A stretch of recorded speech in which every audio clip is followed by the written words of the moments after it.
Hello, David Frederick Riley here. We're going to do vlog, I think number 4 in the life of Riley through art, living the life of Riley through art vlog series. I'm just going to talk a little bit more on this first section, which is get really good. So I'd mentioned several times here the elements of two-dimensional art, which are drawing, values, color, and edges. If you want to throw in a fifth one, it'd be composition. We're going to leave that one alone for now. Today, I just want to expand a little bit on those first 4 that are so crucial to getting your artwork, to look how you want it.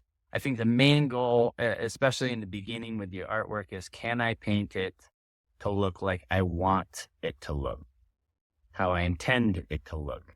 Can I paint or draw intentionally with a vision in my head, and then can I actually create that? And that's down to those 4 elements. All right. So when I say drawing, what we're really talking about is shape and proportion. Is what I'm putting on the paper or canvas, is it the right shape? And is it in the right proportion to everything else? So drawing is very much related to everything else that's down on the paper.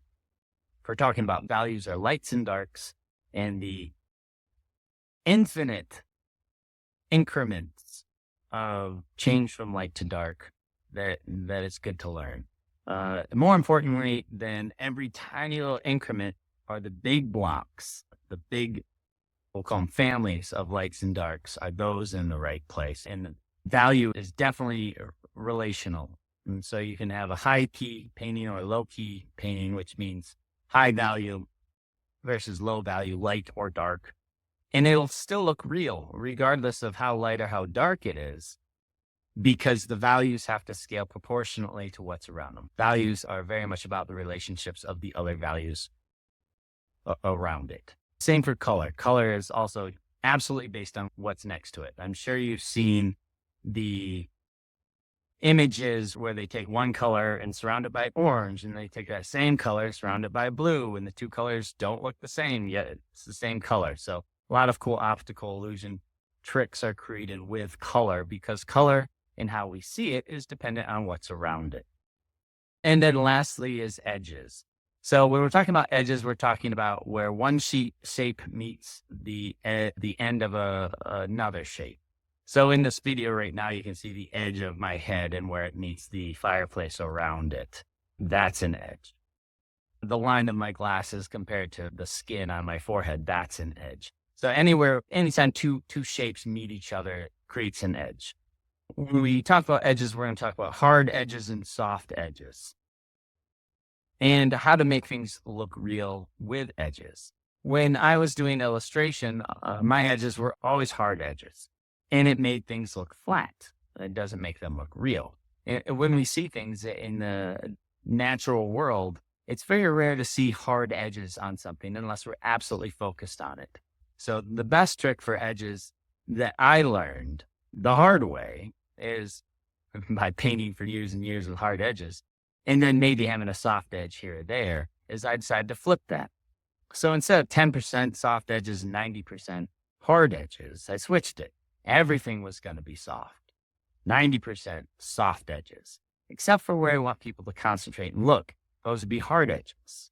And so 90-10 would be soft to hard edges. If you're putting a hard edge down, you better want people's attention there, because it's going to go there, regardless of if you meant to or not. So with those 4 categories, and I'm going to get into each one of these more, because each one has a ton of information in it. With those 4 elements, you can recreate anything that you see with your eyes, accurately, faithfully, on purpose.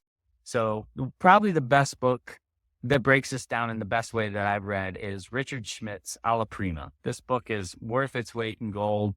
It's going to do a fantastic job breaking these down.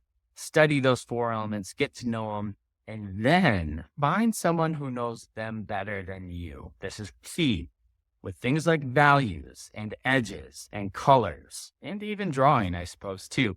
You're not going to see where you're off, because you're seeing as much as you know. What you paint and draw is a representation of what you have in your head, your ability. There's people who can see better than you. And when they look at your work, they're going to spot it immediately. They'll point it out to you, and then you'll see it. And you'll say, why didn't I see that before you say it? But now that you say it, I see it perfectly.